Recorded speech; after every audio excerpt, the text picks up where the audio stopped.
Olá, o nosso convidado de hoje é uma das vozes mais originais da literatura contemporânea. Paulo Auster nasceu nos Estados Unidos e é o autor da famosa trilogia de Nova York.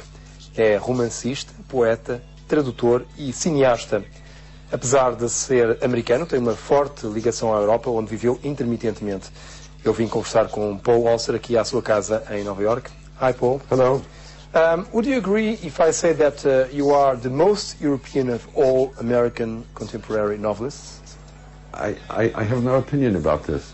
These are labels people put on you, and I have no investment in labeling myself one way or another. But I mean, you're a man who translated Jean-Paul Sartre, Stéphane Mallarmé. You lived in Europe.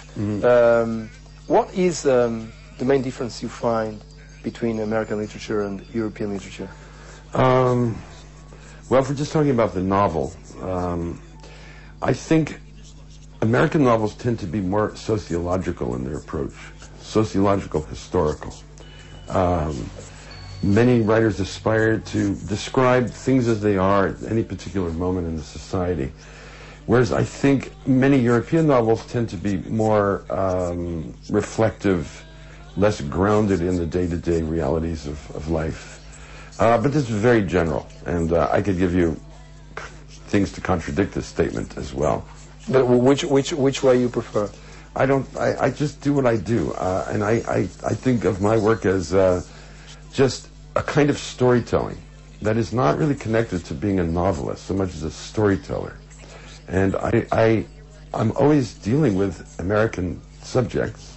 My books take place in America. Most of the books are about America in some sense. But I know that it doesn't come out sounding the way most American novels sound. But I can't put my finger on it. And fortunately, I don't have to worry about it. It's not something I have to think about. I just have to try to do the best I can from book to book. When I had my interview with Ian McEwan, he was telling me that American authors never forgot that a book is about a story, whereas European authors did forget that. Would you agree with this? Well, again, that can be true, but there are American writers who don't write heavy narratives either. But generally speaking, yes, American novelists tell stories, and I certainly tell stories. This is something I'm very attached to. Many of your novels, they work like matryoshkas, I mean the Russian dolls, where you have a doll inside a doll, a story inside a story, in a sort of a game of mirrors, I would say. Would you say that matryoshka style is your trademark? I think some of my books have functioned that way, not all. I've written books that are very linear also.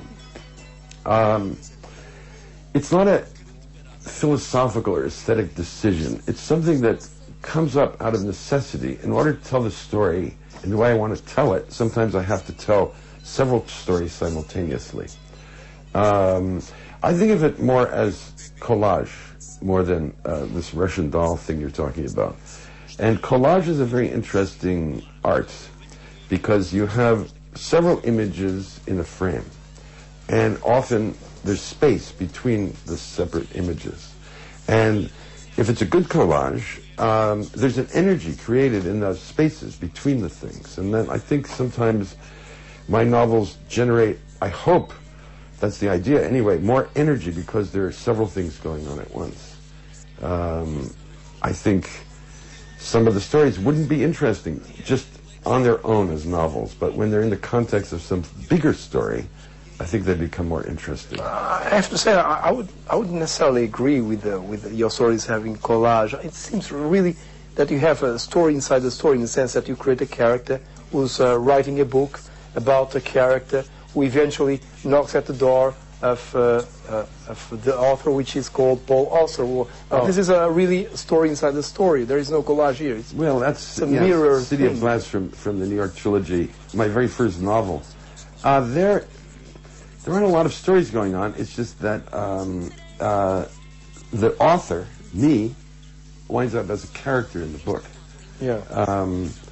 Because I was fascinated about the difference between my ordinary, what I would call biographical self. You know, the person sitting in this chair, the person who's married and pays the bills, and my authority. You even compliment the beauty of your wife. Yes, yes. Well, she is beautiful. It's an objective fact.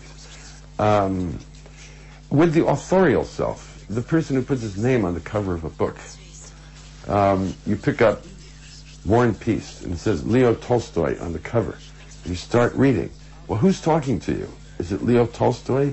Well, sort of, but it's Leo Tolstoy as author. And I